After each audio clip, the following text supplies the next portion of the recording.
जय हिंद साथियों, वेलकम है आप सभी का द करियर प्लानेट पर। यहाँ पर एक सबसे बड़ी चुनौती ये है कि चूँकि हिंदी का सिलेबस तो बहुत वास्ट है तो और समय बहुत कम है। ठीक है, अब 17 अगस्त मान लिया जाए आज से, तो समय बहुत कम है, 17 को ख़त्म ही कर दीजिए। तो आपको 14 अक्टूबर से एग्ज़ाम है, इसको यदि आप ध्यान में रखेंगे तो कुल मिला के बात यह है कि आपके पास मुश्किल से 50-55 दिन का समय है। ठीक है, और इसमें आपको सिर्फ और सिर्फ हिंदी को ही पढ़ेंगे तो ऐसा होगा नहीं। तो सबसे बड़ी बात है कि इसमें क्या पढ़ना चाहिए, क्या छोड़ना चाहिए। ठीक है, एक चीज़ हमेशा याद रखिएगा, परीक्षा में जिसको इस चीज़ का अंदाज़ा हो जाता है कि क्या छोड़ना है, मतलब क्या नहीं पढ़ना है, किस चीज़ को नहीं पढ़ना है, समझिए उसका सिलेक्शन उतना जल्दी होता है। ठीक है, तो यहाँ पर हम हिंदी के संदर्भ में बात करेंगे, चूँकि मैंने इससे पिछले वाले वीडियो में आपको बताया था। इस वीडियो में मैं थोड़ा सा एक चर्चा कर देता हूँ, सूक्ष्म चर्चा। आपके हिंदी का जो सिलेबस है उसको 5 चैप्टर में बांटा गया है। पहला भाषा हो गया, दूसरा साहित्य काव्य हो गया, तीसरा उपन्यास हो गया, चौथा कहानी हो गया, पाँचवा जो है चौथा कहानी हो गया, कहानी, और पाँचवा हो गया नाटक। ठीक है, और इसके बाद भी इसको चैप्टर का नाम नहीं दिया गया है, आप इसको भी चैप्टर मार सकते हैं, ये छठा इसको बोल सकते हैं। हिंदी का जो साहित्य है, हिंदी साहित्य का इतिहास, ये आपको पढ़ना है।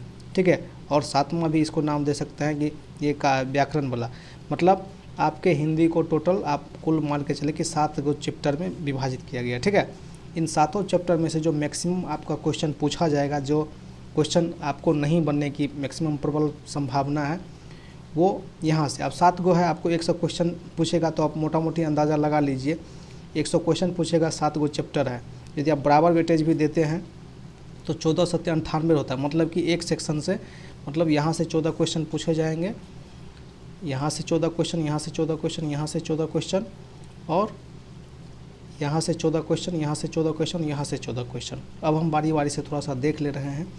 जब यहाँ से 14 क्वेश्चन पूछेंगे, ठीक है, तो यहाँ पर जो क्वेश्चन पूछेंगे, यहाँ से क्वेश्चन आपको छूटेंगे, क्योंकि किताब में, जो भी किताब मार्केट में प्रचलित है, उसमें चीज़ों को बहुत अच्छी तरीके से नहीं दिया गया है, और दिया भी गया है तो जल्दी समझ में आने का नाम नहीं ले रहा है। ठीक है, तो इस चीज़ को आप अच्छे से पढ़ेंगे। ठीक है, ये जो भाषा वाला सेक्शन है, पहला चैप्टर, अभी बहुत ज़्यादा समय है, आज 17 अगस्त है, 10 दिन लगातार पढ़ दीजिए इसको अच्छे से। ठीक है, 1 सितंबर चालू होने से पहले इस सब चीज़ को अच्छे से पढ़ जाइए। ठीक है, इसमें भी आपको क्या पढ़ना है और किस चीज़ पे ज़्यादा फोकस करना है, उस चीज़ को ध्यान दीजिएगा। देखिए, यहाँ पर जो हिंदी भाषा का उत्पत्ति विकास है पहला सेक्शन में, और पुराने हिंदी अवहट, मतलब इस सेक्शन को आपको अच्छे से पढ़ जाना है। ठीक है, भाषा का जो विभिन्न रूप है, रचनात्मक भाषा, इसका भी आप जो है एक बार अच्छे से हल्का में पढ़ लीजिए। हालांकि आप एक बार पढ़ेंगे तो ये दूसरा सेक्शन आपको आसानी से हो जाएगा। ठीक है, ये जो है चूँकि ये आपसे संबंधित है। ये तत्सम तद्भव शब्द, ये भी आसान है। ठीक है, यहाँ से भी क्वेश्चन आपको नहीं छूटेगा। और भाषा विज्ञान को आप निश्चित रूप से अच्छे से पढ़िएगा। भाषा का परिभाषा क्या होता है, आखिर भाषा की उत्पत्ति क्या हुआ, मानव जिस रूप में, जब प्रारंभिक रूप में था तो मतलब किस तरह से भाषा का उपयोग करता था, भाषा के विकास में ध्वनि का परिवर्तन क्या होता है और अर्थ परिवर्तन क्या होता है। ठीक है, मतलब आप कब क्या बोलते हैं, मतलब कि पहले जो लौकिक संस्कृत थी, वैदिक संस्कृत थी, या चाहे पाली थी, उस समय में ध्वनि परिवर्तन, ध्वनि कैसे होता था, ध्वनि किस तरह से निकलता था भाषा में, और अभी वर्तमान में जो हम लोग बोल रहे हैं उस प्रकार का ध्वनि क्या है। पहले जो है, पहले जो भी कुछ शब्द ऐसे थे उसका अर्थ और आज के अर्थ में थोड़ा सा डिफरेंस है, तो वही अर्थ परिवर्तन और ध्वनि परिवर्तन के बारे में यहाँ पर बताया जा रहा है। ठीक है, तो पहला इंपॉर्टेंट चैप्टर हो गया ये भाषा वाला, मतलब ये सेक्शन। दूसरा हो गया आपका भाषा विज्ञान वाला, इसको आप अच्छे से पढ़ना है। और तीसरा जो है ये जो साहित्य सिद्धांत दिया हुआ है, ठीक है, इसमें आपको ये शब्द शक्ति पढ़ना है, रस छंद और अलंकार अच्छे से पढ़ना है। इस सबको आप थोड़ा बहुत पढ़ेंगे तो ठीक रहेगा। ठीक है, यहाँ से ये अंतिम वाले जो सेक्शन है, यहाँ देखेंगे शब्द शक्ति क्या होता है, रस क्या होता है, छंद क्या होता है, अलंकार होता है। चलिए मैं आपको एक छोटा सा झलक बताता हूँ। मैं यहाँ पर एक शब्द लिखता हूँ, जुगुस्पा, जोगुस्पा। अब जुगुस्पा शब्द का अर्थ आप क्या समझेंगे।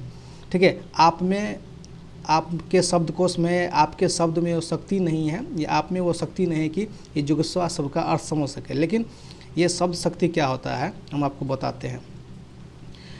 जिस शक्ति से आप किसी शब्द के अर्थ को समझ लेते हैं, जिस भी शक्ति से, चाहे वो शक्ति आपका क्या हो सकता है कि शब्दकोश हो सकता है, या चाहे नेट पर सर्च करके देख सकते हैं, उस प्रकार को उसे सब शक्ति कहते हैं। ठीक है, तो जिस शक्ति से आप शब्द के किसी भी शब्द के अर्थ को समझते हैं उसको सब शक्ति कहते हैं। और ये रस क्या होता है? देखिए, रस का मतलब होता है आप स्वाद, ठीक है, क्या होता है? स्वाद। किसी भी चीज़ को आप स्वाद कहते हैं जिससे, उसको रस कहते हैं। लेकिन यहाँ पे चूँकि हम पढ़ रहे हैं काव्य या उपन्यास, ठीक है, यहाँ पे काव्य पढ़ रहे हैं मतलब कविता पढ़ रहे हैं, तो कविता में रस का क्या है, ठीक है।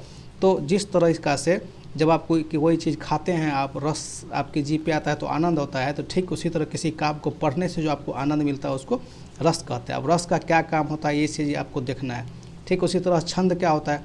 छंद समझिए, मान के चलिए आप पढ़ते होंगे कि श्री गुरु चरण सरोज रज निजमन मुकुर मुता सुधार वर्णव विगमल, हमको तो आता भी नहीं है, ठीक है, रघुवर जसु, मतलब कि ये जो 4-4 लाइन का आप देखते होंगे हनुमान चालीसा में ही, उसी को जैसे 1 लाइन 2 लाइन 3 लाइन, इसको हम छंद बोलते हैं, ठीक है। ये लाइन जो है छंद बोलते हैं। ये लाइन में जो भी लाइन वगैरह होता है इसमें अलग अलग रचनाएँ होती है, अलग अलग तरीक़ा से व्यवस्थित होती है, ठीक है, उसको छंद बोलते हैं। उसमें मात्रा का अलग प्रयोग किया जाता है, ठीक है, और अलग मात्रा का, किस मात्रा का कैसा होता है और किस शब्द के बाद क्या आना चाहिए, कौन सा मात्रा आना चाहिए, उसको हम लोग छंद बोलते हैं। अब यहाँ पर अलंकार देखिए, अलंकार का मतलब होता है कि आभूषण, ठीक है। तो काव्य को सजाने के लिए जिस आभूषण की ज़रूरत पड़ती है उसको अलंकार कहते हैं। आप पढ़ेंगे तो जाएंगे, इसको आपको अच्छे से देखना है साहित्य सिद्धांत को, और पाश्चात्य साहित्य सिद्धांत को भी अच्छे से देखना है। सब कौन क्या कहता है, बस छोटे छोटे ट्रिक के माध्यम से आप जो है इसको याद रखेंगे, ठीक है। टी.एस. एलियट क्या कहते हैं, वर्ड्सवर्थ क्या कहते हैं, ठीक है, उसके बाद रिचर्ड्स क्या कहते हैं, 4-5 गो इसको अच्छे से देख लेना है। और ये भी एक झलक मार देना है प्रायोजनमूलक। तो यहाँ से यदि 14 क्वेश्चन पूछेंगे तो यहाँ पे भी 6-7 पार्ट आप देख सकते हो, मतलब कि हर एक सेक्शन से 1 या 2 क्वेश्चन आपको देखने को मिल जाएगा। यहाँ से भी 1-2 क्वेश्चन, यहाँ से भी 1-2 क्वेश्चन, यहाँ से भी 1-2 क्वेश्चन, यहाँ से भी 1-2 क्वेश्चन, यहाँ से मतलब कि पहला वाले सेक्शन से आपको 15 क्वेश्चन देखने को मिल सकते हैं, ठीक है। यहाँ तक आप समझ सकते हैं बात को। अब थोड़ा सा आगे आइए, ठीक है। और यहाँ पर देखिए, यहाँ पर क्या पूछेगा अब समझिए, चूँकि हिंदी का सिलेबस तो बहुत वास्ट कर दिया है। जैसे कि विद्यापति जी है, विद्यापति जी के बारे में क्या पूछेंगे ये चीज़ यहाँ पर नहीं किया है, सिर्फ और सिर्फ काव्य कुंज निर्धारित कवि दे दिया है, ठीक है। अब इसका मतलब क्या होता है, क्या पूछेगा? सच पूछिए तो किसी से मतलब कि किसी को अभी पता नहीं है कि इसके बारे में विद्यापति जी पदावली लिखे हैं, कृति लता कृति पताका वगैरह बहुत सारे रचना लिखे हैं। कबीर दास का भी बहुत सारा अलग अलग रचनाएँ हैं। तो अब सबसे पहले यहाँ पर पूछेगा क्या चीज़ समझ में नहीं आ रहा, तो आप लोग को तैयारी क्या करना, जब आप किताब को देखेंगे तो किताब में जैसे विद्यापति है तो विद्यापति के जन्म के बारे में दिया हुआ है और उसके काव्य वगैरह के बारे में बहुत ज़्यादा लाइन पंक्ति में दे दिया है। तो अब उसको रटेंगे तो संभव नहीं है। तो आप लोग क्या कीजिएगा, सिर्फ और सिर्फ जितना यहाँ पे कवि हैं, लेखक है, जितना भी देख रहे हैं, चाहे पुराना वाला कवि हो या चाहे ये नया वाला कवि हो, आधुनिक कवि हो, ठीक है, यहाँ पर सबके बारे में, सबके लाइफ के बारे में सबसे पहले देख लेना है। क्या देखना है? लाइफ के बारे में, ठीक है, मतलब कि उसका जीवन चित्रण क्या है, चाहे वो कबीर दास हो, तुलसीदास हो, भिखारी हो, रसखान हो, या चाहे भारतेंदु हरिश्चंद्र हो। और उसके बाद क्या देखना है कि हिंदी साहित्य में उनका योगदान क्या है। 2 नंबर, पहला उसके लाइफ के बारे में, कहाँ जन्म हुआ, कब मरा, कहाँ पढ़ा लिखा, कैसे क्या उसका उपलब्धि रहा, भारत के राष्ट्रीय आंदोलन में या इतिहास में कोई उससे यदि उसका लेन देन है तो उसको याद रखना है। उसके बाद हिंदी साहित्य को उन्होंने क्या दिया। और तीसरा जो सबसे बड़ी बात है कि उन्होंने कुछ लाइन पंक्ति ऐसे लिखे हैं तो आप उसको थोड़ा बहुत याद कर सकते हैं, नहीं तो इसको आप छोड़ भी सकते हैं, ठीक है। क्योंकि आपको जो क्वेश्चन छूटेंगे, एक तो क्वेश्चन यहाँ से छूटने वाले हैं और दूसरा क्वेश्चन यहाँ से छूटेंगे, क्योंकि यदि वो पंक्ति वगैरह सब पूछने लगते तो क्वेश्चन छूटने की पूरी संभावना है। कोई भी कहीं से भी पढ़ लें, आपको दिक्कत वाली बात नहीं है, ठीक है। तो इनके लाइफ स्टाइल वगैरह के बारे में आप अच्छे से पढ़ सकते हैं। और यहाँ पर ये तो आप लोग पढ़ ही लिए होंगे यदि आपके पास किताब होगा उपन्यास वगैरह के बारे में, ठीक है। तो इसको आप अच्छे से तैयारी कर लीजिएगा। यहाँ से भी मैक्सिमम क्वेश्चन आपको देखने के मिलेंगे।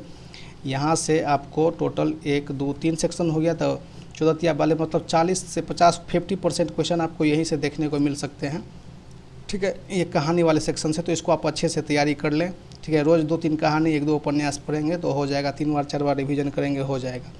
और यहाँ पर जो हिंदी साहित्य में रामचंद्र शुक्ल जी का जो दिया हुआ किताब में, उसको अच्छे से नोट्स बना के हो, जैसे भी हो, और नागेंद्र साहब को इसको अच्छे से देख लेना है, ठीक है। यहाँ से भी आपको क्वेश्चन, मुझे जहाँ तक लगता है कि 10 क्वेश्चन 12 क्वेश्चन यहाँ से 10-12 क्वेश्चन देखने को मिल ही जाएगा, ठीक है।